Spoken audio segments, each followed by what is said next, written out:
लोकसभा चुनाव 2024 निर्वाचन तंत्र में जोरदार रोमांच। नमस्कार दर्शकों, आप देख रहे हैं स्पेशल रिपोर्ट और मैं हूं आपके साथ ज्योति रावल। आइए जानते हैं लोकसभा की महत्वपूर्ण खबरें। नई दिल्ली भारतीय लोकसभा के लिए 2024 के चुनाव की तैयारी तेजी से चल रही है। ये चुनाव राजनीतिक दलों के बीच बड़े स्तर पर जोरदार रोमांच लेकर आ रहा है। चुनाव आयोग ने चुनाव की तारीखों की घोषणा की है, जिसके अनुसार निर्वाचनों का आयोजन विभिन्न चरणों में होगा। निर्वाचन आयोग ने चुनाव की तारीखों की घोषणा की है, जिसके अनुसार ये चुनाव कई चरणों में होगा। ये निर्वाचन देश के लोकतंत्र के लिए महत्वपूर्ण है और कई लोगों की उम्मीदें भी इस चुनाव के चारों तरफ बढ़ी हुई हैं।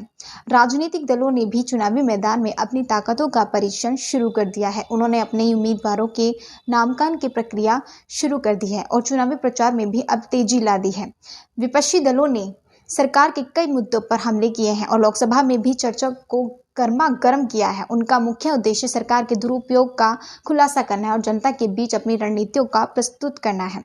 सरकारी दलों ने भी विपक्ष के हमलों का जवाब देते हुए अपने कार्यक्रमों और नीतियों की प्रशंसा की है। उनका मुख्य उद्देश्य अपने कामों को लोगों के सामने पेश करना है और जनता के बीच अपनी पॉलिसी को प्रचारित करना है। इस चुनाव में युवाओं का भी बड़ा योगदान होने की उम्मीद है।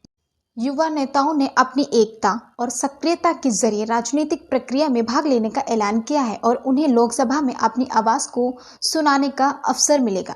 चुनाव की तारीखों के निर्धारण के बाद चुनावी दंगल की गतिशीलता और जोर बढ़ गया है। पार्टियों ने अपने कार्यकर्ताओं को मोबाइलाइज करने का शुरू कर दिया है और चुनाव प्रचार में भी अब तकनीकी उपयोग को बढ़ावा दिया है। भाजपा, कांग्रेस और अन्य दलों के बीच चुनावी महायुद्ध।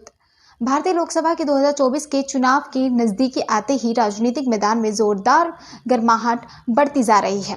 भारतीय जनता पार्टी, भाजपा और भारतीय राष्ट्रीय कांग्रेस के बीच टकराव हर तरफ दिख रहा है, जिनमें अन्य राजनीतिक दल भी शामिल हैं। अब बात करते हैं भाजपा की स्थिति। भाजपा ने पिछले चुनावों में भारी बहुमत से जीत हासिल की थी और विकास के मुद्दों पर अपना कामकाज दिखाया था। उनका मुख्य उद्देश्य अपने विकास के कार्यों को जनता के सामने पेश करना था, वोटरों का भरोसा जीतना था।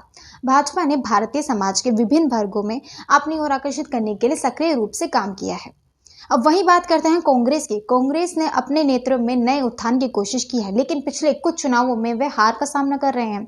उनका मुख्य उद्देश्य है सरकार की चरनी को चुनौती देना और जनता को अपनी योजनाओं का अवलोकन कराकर उन्हें प्राप्त करना। कांग्रेस ने विभिन्न राज्यों में सत्ताधारी दलों के खिलाफ एकत्रित होकर विरोध प्रकट किया है। अब बात करते हैं वही अन्य दलों की भूमिका। इस चुनाव में अन्य राजनीतिक दलों की भूमिका महत्वपूर्ण है।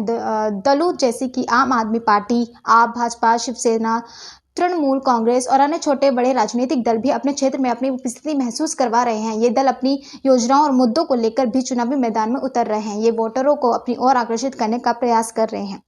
निष्कर्ष, चुनावी मैदान में जोरदार रोमांच और उत्साह के साथ विभिन्न राजनीतिक दलों के बीच सर्वोच्च टकराव देखा जा रहा है।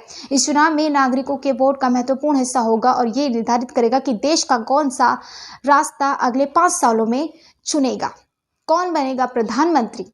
ये देखने के लिए बने रहिए मेरे साथ और देखते रहिए बिग लाइफ न्यूज।